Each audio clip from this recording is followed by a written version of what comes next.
President Powers, Provost Fenves, deans, members of the faculty, family and friends, and most importantly, the class of 2014. It's been almost 37 years to the day that I graduated from UT. I remember a lot of things about that day.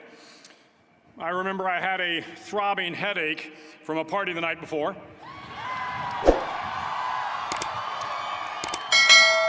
I remember I had a serious girlfriend, who I later married. That's important to remember, by the way.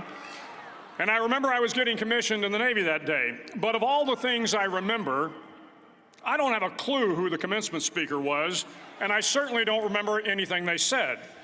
So acknowledging that fact, if I can't make this commencement speech memorable, I will at least try to make it short. So the university's slogan is, "What starts here changes the world." Well, I've got to admit, I kind of like it. What starts here changes the world. Tonight, there are almost 8,000 students, or there are more than 8,000 students, graduated from UT.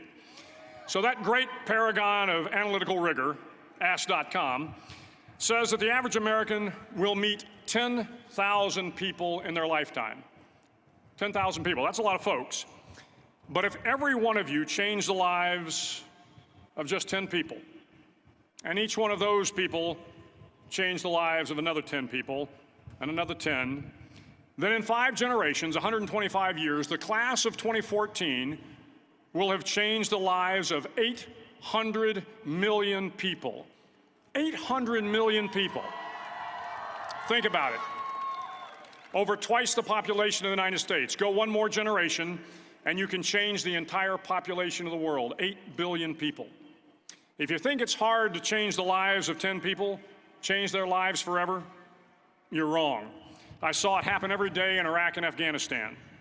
A young Army officer makes a decision to go left instead of right down a road in Baghdad, and the 10 soldiers with him are saved from a close-in ambush.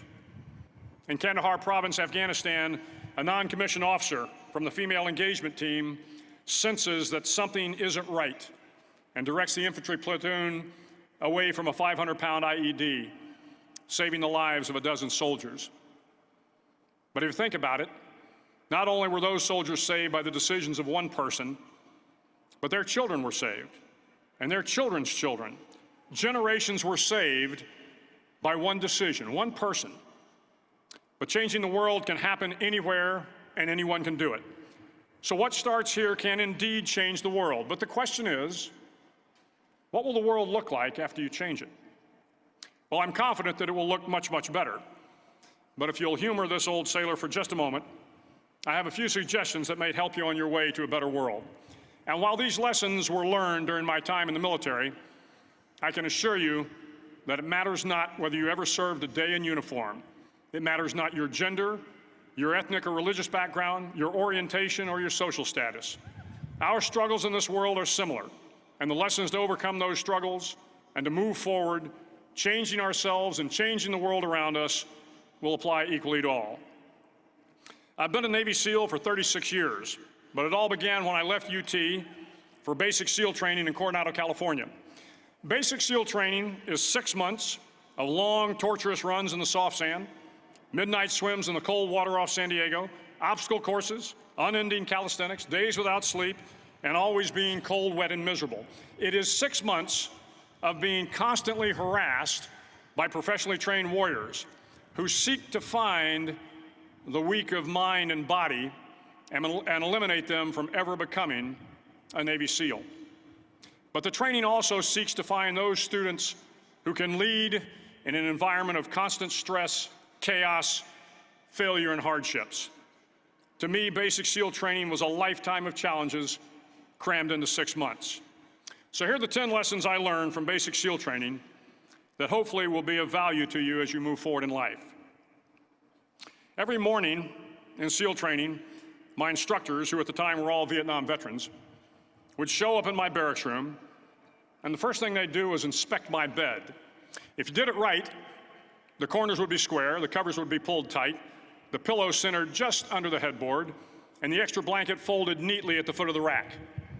It was a simple task, mundane at best, but every morning we were required to make our bed to perfection.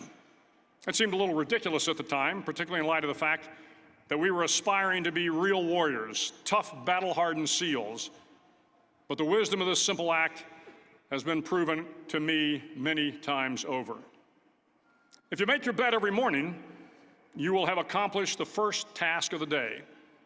It will give you a small sense of pride, and it will encourage you to do another task, and another, and another. And by the end of the day, that one task completed will have turned into many tasks completed. Making your bed will also reinforce the fact that the little things in life matter. If you can't do the little things right, you'll never be able to do the big things right. And if by chance you have a miserable day, you will come home to a bed that is made, that you made. And a made bed gives you encouragement that tomorrow will be better. So if you want to change the world, start off by making your bed. During SEAL training, the students are all broken down into boat crews. Each crew is 7 students, 3 on each side of a small rubber boat, and 1 coxswain to help guide the dinghy. Every day, your boat crew forms up on the beach and is instructed to get through the surf zone and paddle several miles down the coast. In the winter, the surf off San Diego can get to be 8 to 10 feet high, and it is exceedingly difficult to paddle through the plunging surf unless everyone digs in. Every paddle must be synchronized to the stroke count of the coxswain. Everyone must exert equal effort, or the boat will turn against the wave and be unceremoniously dumped back on the beach. For the boat to make it to its destination, everyone must paddle. You can't change the world alone. You will need some help. And to truly get from your starting point to your destination takes friends, colleagues, the goodwill of strangers, and a strong coxswain to guide you. If you want to change the world, find someone to help you paddle. Over a few weeks of difficult training, my SEAL class, which started with 150 men, was down to just 42. There were now 6 boat crews of 7 men each. I was in the boat with the tall guys, but the best boat crew we had was made up of the little guys, the Munchkin crew, we called them. No one was over 5'5". The Munchkin boat crew had 1 American Indian, 1 African American, 1 Polish American, 1 Greek American, 1 Italian American, and 2 tough kids from the Midwest. They out-paddled, outran, and outswam all the other boat crews. The big men in the other boat crews would always make good-natured fun of the tiny little flippers the Munchkins put on their tiny little feet prior to every swim. But somehow these little guys from every corner of the nation and the world always had the last laugh, swimming faster than everyone and reaching the shore long before the rest of us. SEAL training was a great equalizer.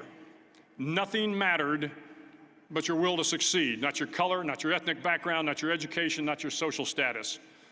If you want to change the world, measure a person by the size of their heart, not by the size of their flippers. Several times a week, the instructors would line up the class and do a uniform inspection. It was exceptionally thorough. Your hat had to be perfectly starched, your uniform immaculately pressed, your belt buckle shiny and void of any smudges. But it seemed that no matter how much effort you put into starching your hat or pressing your uniform or polishing your belt buckle, it just wasn't good enough. The instructors would find something wrong. For failing the uniform inspection, the student had to run, fully clothed, into the surf zone, then wet from head to toe, roll around on the beach until every part of your body was covered with sand. The effect was known as a sugar cookie. You stayed in the uniform the rest of the day, cold, wet, and sandy.